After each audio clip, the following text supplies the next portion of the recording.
नमस्कार जूनियर्स, मेरा नाम है आदित्य शर्मा और आप देख रहे हैं कॉमर्स भैया। सो यार आज हम लोग पढ़ने वाले हैं मैथमेटिक्स के अंदर एपी की फुल फॉर्म होती है अरिथमेटिक प्रोग्रेशन। शुरू करते हैं इस वीडियो को बिना किसी प्रॉफिट और लॉस के।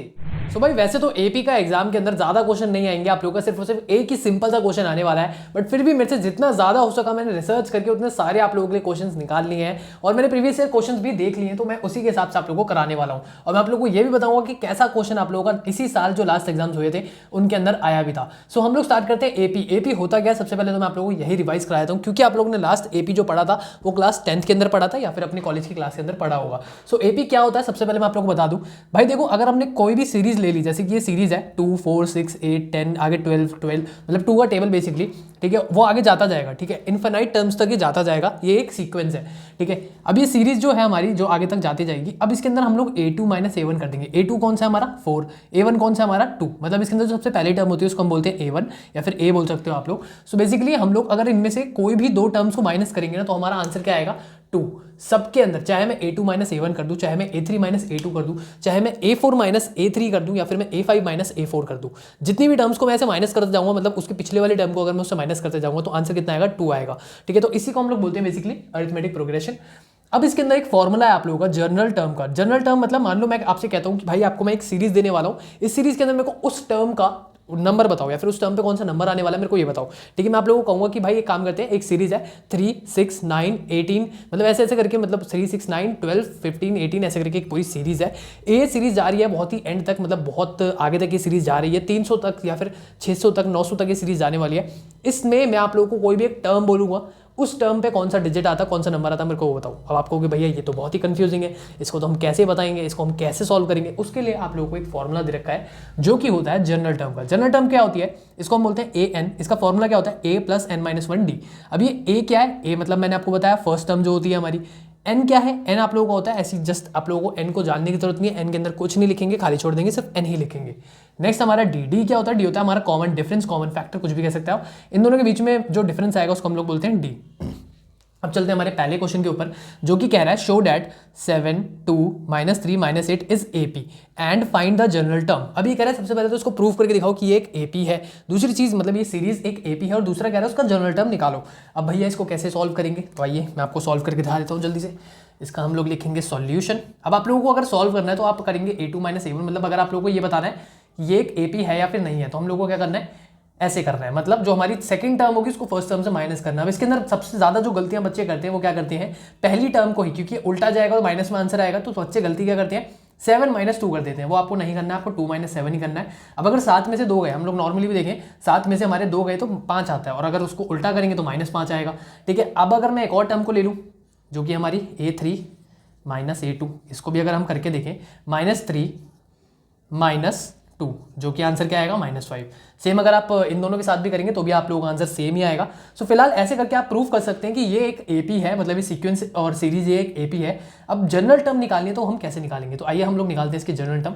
जनरल टर्म के लिए हमारा फॉर्मूला होता है an equals to a plus n minus 1 D.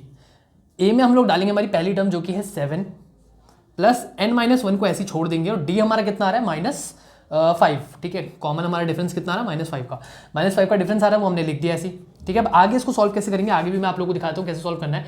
7 plus, अब इसको ना मैं ब्रैकेट को जब ओपन करूंगा तो हम लोग मल्टीप्लाई करेंगे, प्लस और माइनस जब मल्टीप्लाई होता है तो आंसर आएगा माइनस में।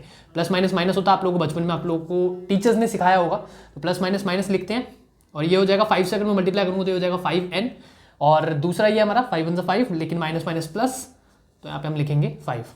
अब 7 और 5 कितने होते हैं, 7 8 9 10 11 12, तो हम लोग यहाँ पे लिखेंगे 12 - 5n, तो ये क्या आ गया हमारा an, ठीक है। ये आ गया हमारी जनरल टर्म। अब अगर इसको आप लोग और सॉल्विंग करेंगे तो आप लोगों का फाइनल आंसर भी आप निकाल सकते हैं जो कि होगा आप लोगों का n, बट n इसके अंदर हम लोगों को नहीं निकालना है। n के लिए हम लोगों का यहाँ पे कुछ भी पूछ नहीं रहा है, तो इसको हम लोग इतने पे भी छोड़ सकते हैं। an हमारा कितना रहा है 12 - 5n, ठीक है। सो एक बार मैं साइड हो जाता हूँ, जल्दी से देख लीजिए इसका सॉल्यूशन कैसे करना है। जस्ट सिंपली कुछ नहीं किया, फॉर्मूले के अंदर मैंने वैल्यूज को पुट किया और आप लोगों का फाइनल सॉल्यूशन हमने निकाल दिया है। सो अब नेक्स्ट क्वेश्चन पे चलते हैं जो कि है which term of series is, मतलब देखो आपको एक सीरीज दी थी 12 9 6, ये आगे जाती जाएगी, ठीक है। 12 9 6 है, उसके आगे क्या आएगा 3 आएगा, 0 आ जाएगा, फिर -3 आएगा, -6 -9 -12, ऐसे सीरीज -30 तक जाएगी। समझ में आया, इतना समझ में आया, ऑब्वियस सी बात है। अब ये कह रहा है which term of series is equal to -30। अब आपसे पूछ रहा है कि भाई -30 पे ना कौन सा आएगा, उस मतलब -30 के ऊपर जब भी हम -30 पे जाएंगे तो वो कौन सी टर्म होने वाली है, इसको कैसे निकालेंगे आइए दिखा देता हूँ। हम लोग दोबारा से अपना सेम फॉर्मूला लगाएंगे एन वाला जनरल टर्म का फॉर्मूला जो कि होता है a + n-1d। आई होप आप लोगों को दिख रहा होगा, समझ में आ रहा होगा। अब इसको हम लोग आगे सॉल्व करते हैं। आगे हम लोग क्या लिखेंगे, an पे हम लोग क्या लिखेंगे, इसको लिखेंगे -30। यहाँ पे इसको -30 लिख दो। इसके आगे अब क्या करना है, a की वैल्यू लिखेंगे, a की वैल्यू हमारा 12, n को हम लोग अभी ऐसे ही छोड़ते हैं और d लिखेंगे। d कितना आ रहा है हमारा, माइनस करेंगे तो कितना आ रहा है यहाँ पे 12 - 9 कर दोगे तो गलत हो जाएगा, बट यहाँ पे आप लोगों को करना है उल्टा 9 - 12 या फिर 6 - 9 कुछ भी कर देना, तो -3 आप लोगों का d आ जाएगा। अब इसको करते हैं सॉल्व। सॉल्विंग कैसे करेंगे, इसको ऐसे ही रहने देते हैं -30, 12 को ऐसे ही छोड़ देंगे।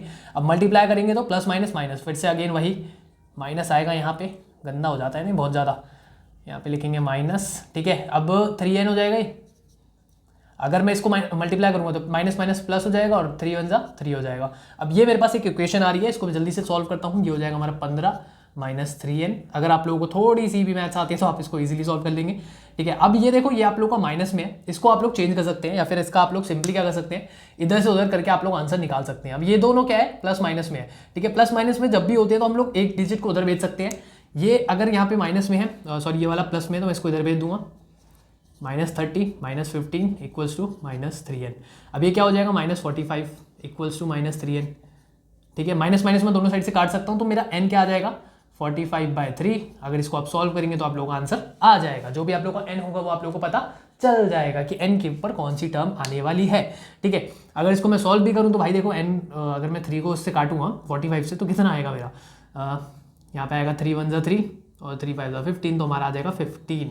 सो n कितना आ रहा है बच्चों हमारा, 15। अब चलते हैं हमारे नेक्स्ट क्वेश्चन के ऊपर, जो कि बहुत ही इंपॉर्टेंट क्वेश्चन है। ऐसा क्वेश्चन आप लोगों का अभी प्रीवियस एग्जाम्स के अंदर आया था, सेम क्वेश्चन नहीं था, वो थोड़ा सा डिफरेंट क्वेश्चन है, बट मोटा मोटा सेम ही है। उसके अंदर भी 28 टर्म के बारे में पूछ रहा था। सो इस टर्म में इस क्वेश्चन के अंदर आप लोगों को क्या बोलता है, हम लोग को एक टर्म दे रखी है, फिफ्थ टर्म। फिफ्थ टर्म कौन सी है, 10। 10th टर्म दे रखे जिसको बोलते हैं हम 0, मतलब उसने बोला हुआ है क्वेश्चन ने। क्वेश्चन आप लोगों को ऐसे बोलेगा कि आप लोगों को कह रहा है fifth term is 10, 10th term is 0 and find the 20th term of this AP, ठीक है। वो आप लोगों को क्लियरली बोलेगा कि फाइंड करो इस टर्म को। कैसे फाइंड करोगे, अभी फिलहाल यहाँ पे आप लोग मत देखना आंसर्स वगैरह, ये मैंने आंसर्स निकाल के आप लोगों के लिए हिंट के लिए आंसर लिखे हुए हैं। अब मैं अपना अगर सॉल्यूशन यहाँ पे शुरू करूँ, ठीक है, थोड़ा शुरू करूँ, तो अगर हम लोग सॉल्यूशन यहाँ पे स्टार्ट करेंगे अपना, तो उसके अंदर हम लोग क्या लिखेंगे। अब देखो मैं आप लोगों को ना एक चीज़ बताता हूँ, जब भी आप लोगों को फिफ्थ टर्म लिखना होगा ना, सेकंड टर्म हो गया, फिफ्थ टर्म हो गया, थर्ड टर्म हो गया, फोर्थ टर्म हो गया, मतलब कोई भी टर्म, कोई भी डिजिट पे कौन सी टर्म आती है, अगर आप लोग को वो लिखना है तो मैं आप लोग को बता दूं उसको आप कैसे लिख सकते हैं, a - 4d। इसको आप लोग ऐसे करके लिख सकते हो, ठीक है। सेम आप लोग का ये हो गया। अब अगर मैं 10th टर्म लिखूँ, वो क्या होगा हमारा, 10th टर्म होगा a - 9d, ठीक है। इतना समझ में आया बच्चों, आगे चलते हैं। अब आगे हमारी एक इक्वेशन बनेगी इसके अंदर। इक्वेशन कैसे बनेगी मैं आप लोगों को जल्दी से बना के दिखाता हूँ। इक्वेशन हम लोग इसको बना सकते हैं, जैसे कि अब ये कह रहा है कि हमारी, अब मैं इसी इक्वेशन को ले लेता हूँ बेसिकली। देखो फिफ्थ टर्म क्या कह रहा है, a - 4d, और कह रहा है फिफ्थ टर्म कितनी है हमारी, 10, तो a - 4d 10 हो गया। और सेम अगर ये वाली हम इक्वेशन ले, a - 9d, वो कितना आ रहा है, 0। अब मैंने ये ले लिया। अब अगर आप लोगों को ये दो इक्वेशंस दिख रही है, a - 4d/10 और a - 9d = 0, अगर आप लोगों को ये दो इक्वेशंस दिख रही है तो इनको हम लोग सॉल्व करेंगे, ठीक है। अब अगर मैं इनको काटूं, देखो आप लोगों को a के कोएफिशिएंट क्या दिख रहे हैं, a के साथ में क्या है, 1 है, 0 है, 2 है, क्या है, 1 होगा यहाँ पे, ठीक है। दोनों साइड में a के साथ 1 होगा, तभी कुछ भी नहीं दिख रहा आप लोगों को, क्योंकि 0 होता तो आंसर भी 0 होता। जैसे यहाँ पे इसका कोएफिशिएंट 0 होगा तो इस वजह से इसका आंसर भी 0 है, ठीक है।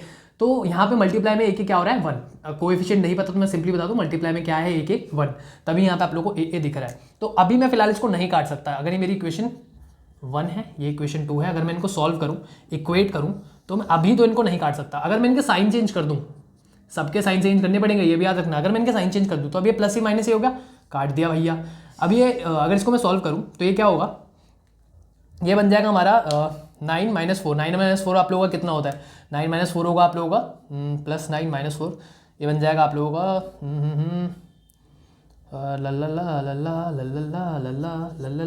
ला और 10 में से गया 0, d आ जाएगा आप लोगों का 2, ठीक है। सिंपली अगर आप लोग इसको सॉल्व करेंगे तो d आ जाएगा आप लोगों का 2।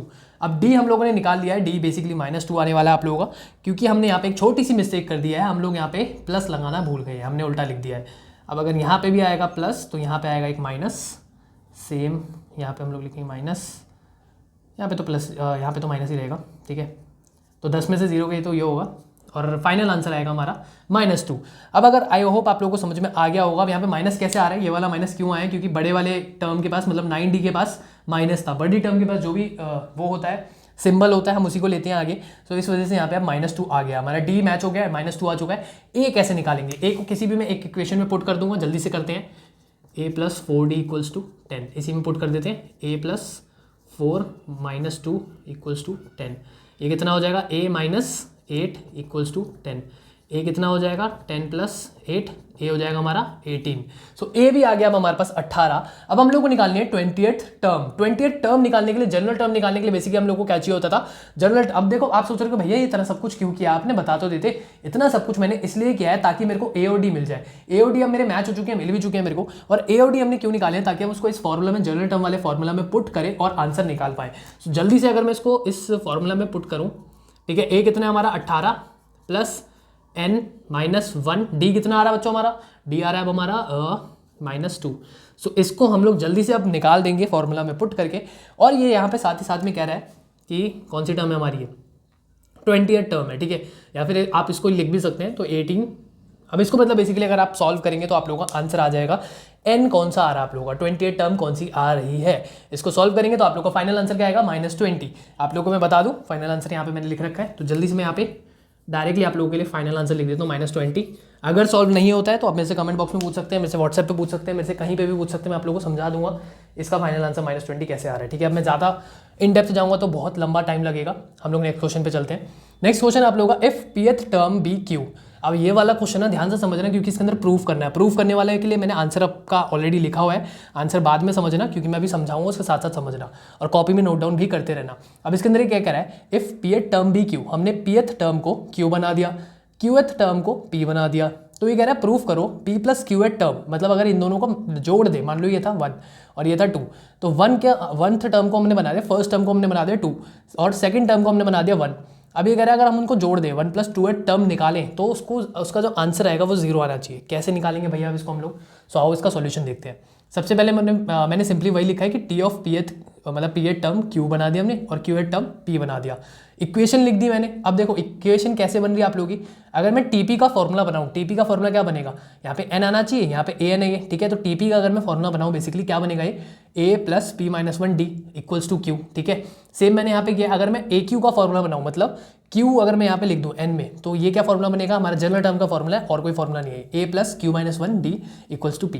सिंपली मैंने दो इक्वेशन बनाई, इन दोनों इक्वेशन को आमने सामने लिख दिया। सेम मैंने पिछले वाले क्वेश्चन की तरह यहाँ पे साइन चेंज करिए इनके, ताकि मैं a और a को काट पाऊँ। तो मैंने a और a को यहाँ पे काट दिया, काट देते हैं दोबारा से, a और a कट गया हमारे। अब अगर मैं इसको सॉल्व करूंगा तो हमारी क्या बनेगी इक्वेशन, यहाँ पे बन जाएगा p - 1 - q + 1d, d को मत भूल जाना, ब्रैकेट में d भी है, ठीक है, d रहेगा और = q - p। इतना समझ में आया, अगर नहीं आया तो अच्छे से देख लो, एक बार समझ लो अच्छे से। जब भी हमारे पास ये इक्वेशन है, अब यहाँ पे एक चीज़ और आ रही है, -1 और +1, दोनों को काट दिया तो ब्रैकेट के अंदर क्या बचा, p - q और d, ठीक है। अब p - q, d यहाँ पे बचा और यहाँ पे क्या बचा, q - p। अगर मैं p - q को इधर नीचे ले आऊँ, जो कि कुछ ऐसा दिखेगा आप लोगों का, q - p / p - q। अब यहाँ पे ना एक चीज़ आप देख रहे हो, यहाँ पे है q - p और यहाँ पे p - q, ये उल्टे हैं। अगर मेरे को इनको मैचिंग करनी होगी, सेम करना होगा, तो मैं क्या कर सकता हूँ, मैं इसको कुछ ऐसे लिख सकता हूँ। क्या भैया ये गलत नहीं होगा, तो बिल्कुल भी ये गलत नहीं होगा, आप इसको ऐसे भी लिख सकते हैं। सो मैंने क्या किया, बस एक माइनस बाहर लगाया और इनको p - q बना दिया ऊपर वाले को, ठीक है। तो इसमें मैंने एक एक्स्ट्रा माइनस बाहर लगा दिया। अगर आप इसको सॉल्व करेंगे तो ये क्या बनेगा, +p - q, जो कि यहाँ पे था, सॉरी +p और +q आप लोगों का ये बन जाएगा। बेसिकली इस इक्वेशन को अगर आप सॉल्व करेंगे तो q - p ही बनेगा।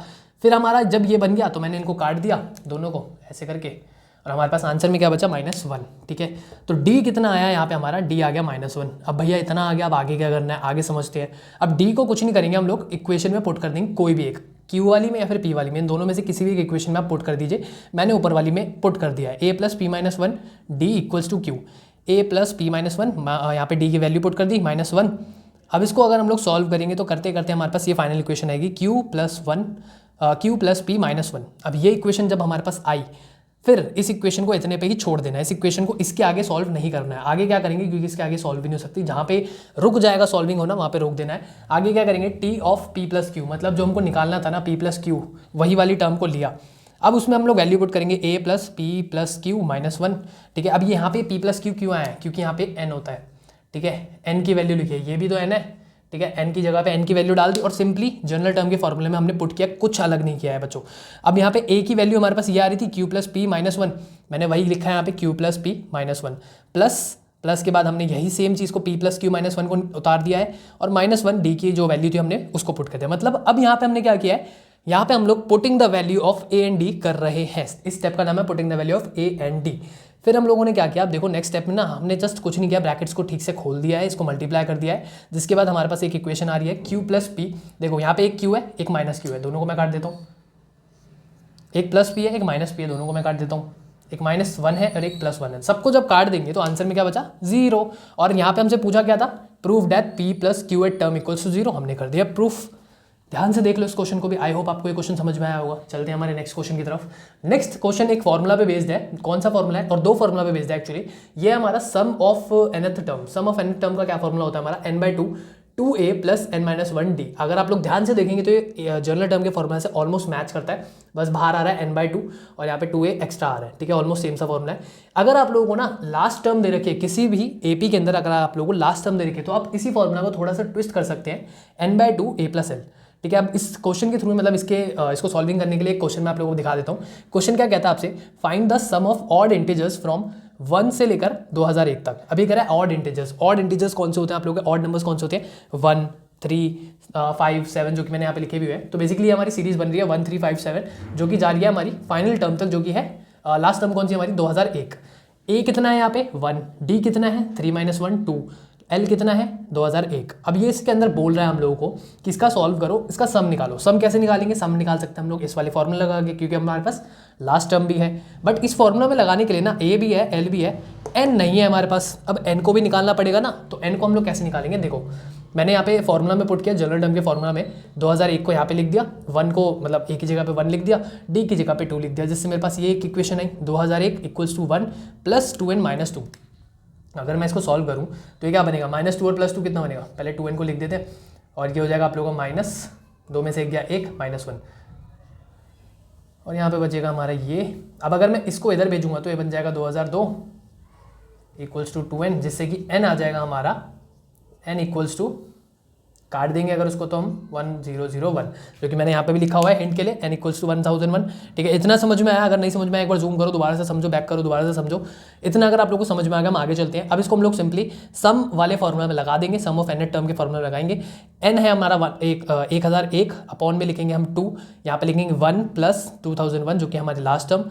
फिर हमने क्या किया, कुछ नहीं, इसको मल्टीप्लाई कर दिया। अब इसको हम लोगों ने यहाँ पे काट दिया, अगर इसको मैं काटूंगा तो ये बनेगा 1001, तो 1001 मल्टीप्लाई 1001 या फिर 1001 मल्टीप्लाई 1001, आंसर आएगा आप लोगों का कुछ ऐसा 1002,001। तो ये है आप लोगों के कुछ फॉर्मूलाज और ये था आप लोगों का पूरा एपी क्वेश्चन। जो एग्जाम में लास्ट आया था वो कुछ ऐसा सा क्वेश्चन आया था, तो इस वाले क्वेश्चन की प्रैक्टिस ज़्यादा कर लेना और एग्जाम वाले क्वेश्चन की भी प्रैक्टिस आप कर सकते हैं। अगर आप लोगों के पास लास्ट ईयर पेपर्स नहीं है तो आप मेरा टेलीग्राम चैनल ज्वाइन कर सकते हैं, वहाँ पे आपको मिल जाएंगे। मैं साइड होता हूँ, आप एक बार जल्दी से स्क्रीनशॉट भी ले लीजिए इसका। आई होप आप लोगों को मेरी मैथमेटिक्स की सीरीज अच्छी लग रही होगी। अगर अच्छी लग रही है इसको लाइक करें, शेयर करें अपने दोस्तों के साथ। मिलता हूं आपसे अगली वीडियो में, अभी के लिए इतना ही, धन्यवाद।